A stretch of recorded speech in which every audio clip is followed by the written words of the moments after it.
क्या कहेंगे इलाहाबाद उपचुनाव को लेकर? देखिए इलाहाबाद, देखिए हम बहुत आश्वस्त तो नहीं कहूँगा, पर लेकिन हमें बहुत विश्वास है कि ये चुनाव हम लोग जीतेंगे। और ख़ास तौर से जो माननीय हुड्डा साहब ने भी सवाल रखा था, उसी सवाल को मैं दोहराऊंगा।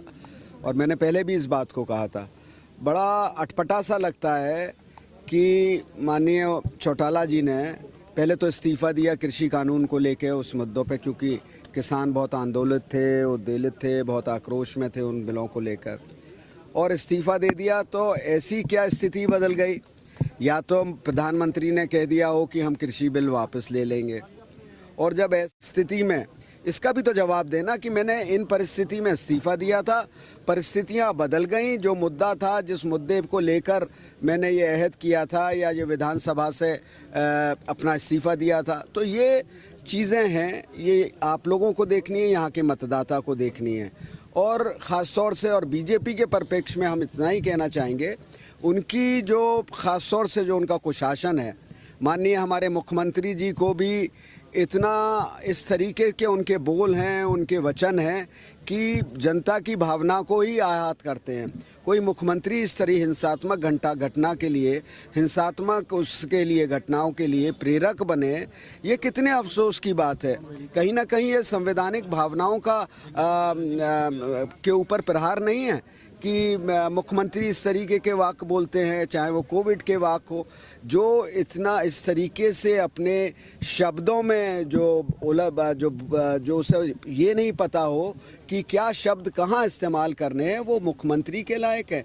मैं इतना ही सवाल करना चाहता हूँ। और बीजेपी ने जिस तरीके से, चाहे वो किसान वर्ग हो, आज बेरोज़गारी यहाँ चरम पर है। प्रदेश आज अगर जो प्रदेश जिसने हरित क्रांति में अग्रणी भूमिका निभाई थी, इस देश को आत्मनिर्भरता प्रदान करने में इस प्रदेश और पंजाब ने इतनी उत्कृष्ट भूमिका का निर्वाह किया था, आज बेरोज़गारी पे अपने चरम पर है इस देश के नक्शे पे। बात की जाए इलाहाबाद इलेक्शन को लेकर, अब तक 15 बार चुनाव हो चुका है और इतिहास देखें तो कांग्रेस सिर्फ एक बार जीत हासिल कर चुकी है। क्या इनेलो का गढ़ ढा पाएगी कांग्रेस?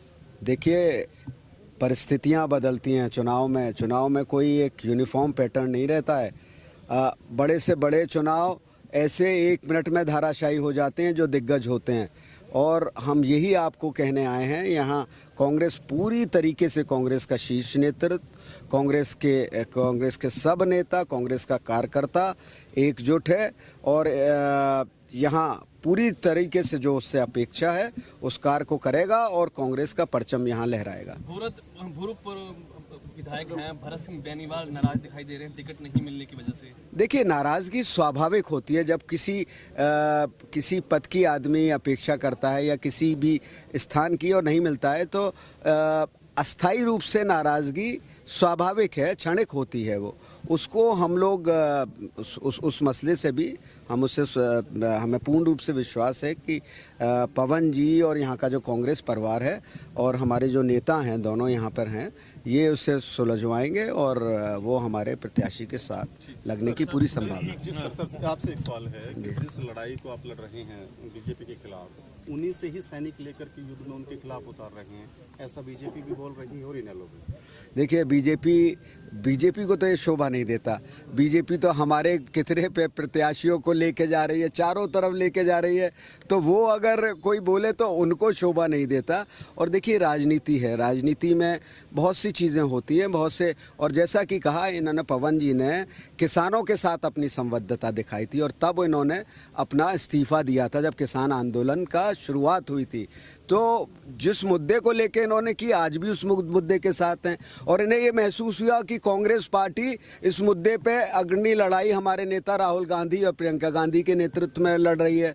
तो इन सब को सोच समझ के ये यहाँ आए और हमने इन पे हमने इन्हें टिकट दिया है। हमें विश्वास है कि ये जीत कर आएंगे, संभावनाएं प्रबल हैं। आपकी प्रदेश की टीम किस प्रकार दौरा करेगी बाई इलेक्शन को लेकर? देखिए प्रदेश की टीम समय समय पर रहेगी पूरा। अब आपको सब रणनीति है, यही क्यों हम उसको सार्वजनिक करें। उसको जो रणनीति होती है वो हमेशा बंद कमरों में उसको तैयार किया जाता है और उसको फिर लागू किया जाता है। हरियाणा के मुख्यमंत्री हैं जो उन्होंने बोला है कि बयान वापस ले लिया उन्होंने। बयान वापस ले लिया आज खट्टर साहब ने। वापस ले लिया। मुख्यमंत्री रहने के देखिए, ये दुर्भाग्य इसका मतलब उन्होंने बयान दिया था जब ही तो वापस लिया। ये जो है एक किस्म से जिस तरह यूपी में पुलिस स्टेट बन गई, जो व्यवहार प्रियंका गांधी जी के साथ और यहाँ से सांसद दीपेंद्र जो वहाँ गए, जो सलूक किया वहाँ की पुलिस ने, वो साफ साफ पुलिस स्टेट बन गई। और जो यहाँ पे भी जो व्यवहार किसानों के साथ हुआ और जो खट्टर साहब ने कहा, बयान दिया, उससे लगता है कि प्रजातंत्र से उनका विश्वास उठ चुका है।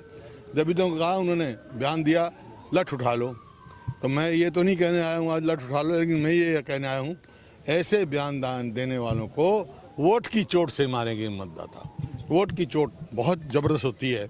लठ की चोट का तो इलाज हो जाता है, वोट की चोट का नहीं होता है। तो ये आज मैं कह रहा हूँ, तीन मुकाबला कांग्रेस पार्टी नंबर 1, जो दूसरे नंबर पर रहेगा वो दूसरा नंबर, तीसरा नंबर तीसरा नंबर। पवन बेनीवाल को कैंडिडेट बनाया है, क्या आश्वस्त है कि इस बार कांग्रेस जीतेगी? कांग्रेस जीतेगी। जो आप जैसे कहा एक बार पहले जीती, दोबारा भी नहीं जीतेगी क्या? दोबारा भी जीत जाएगी, फिर आगे भी जीत जाएगी। आज किस हालात में लड़ रही है कांग्रेस आपको मालूम है कि इन लोगों को तो एक भी विधायक नहीं। क्यों ये अभय जी जो हैं इस्तीफा दे के आ गए? किस बात पे दिया? 3 कृषि कानून को के खिलाफ दिया। मैं एक ही सवाल पूछा, आज वो कानून, कृषि कानून खत्म हो गए क्या जो फिर से लड़ रहे हैं? अभय सिंह का आरोप ये भी है कि तीनों कृषि कानूनों की सहमति में कांग्रेस भी थी। नहीं थी, बिल्कुल नहीं थी। हमने तो विरोध किया, उसका विरोध नहीं करा। उसी के लिए तो हम अविश्वास प्रस्ताव लेके आए और वो उसके वोट देने से पहले ही आ गए। तो मेरा आपके माध्यम से एक ही सवाल है उनसे, वैसे तो कोई चांस नहीं है, कांग्रेस की पार्टी जीतेगी हमारी, लेकिन अगर 1% वो जीत भी जाएं तो 6 महीने के बाद फिर वह अविश्वास प्रस्ताव लाऊंगा मैं असेंबली में, उस टाइम फिर दोबारा इस्तीफा दे देंगे क्या वो?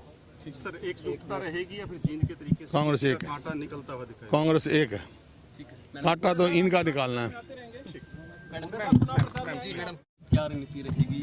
एक बार ही जीत हासिल हो चुकी है अब तक इतिहास में। देखिए, इतिहास की जो अगर आप बात करें तो इतिहास में लोकदल का एक अलग रूप था। आज के दिन लोकदल का कोई रूप बचा नहीं है। एक अकेले विधायक थे और जिन्होंने, जैसा हुड्डा साहब ने आपके सामने बात रखी, उन्होंने अपनी खिसकती हुई ज़मीन को देखते हुए सोचा कि वो इस्तीफा देकर कुछ माइलेज लें, लेकिन ऐसा कुछ नहीं है। अकेले एक हैं, पार्टी उनकी कई फाड़ हो चुकी हैं। एक पार्टी बीजेपी की गोद में जाकर बैठी है, ये अकेले थे।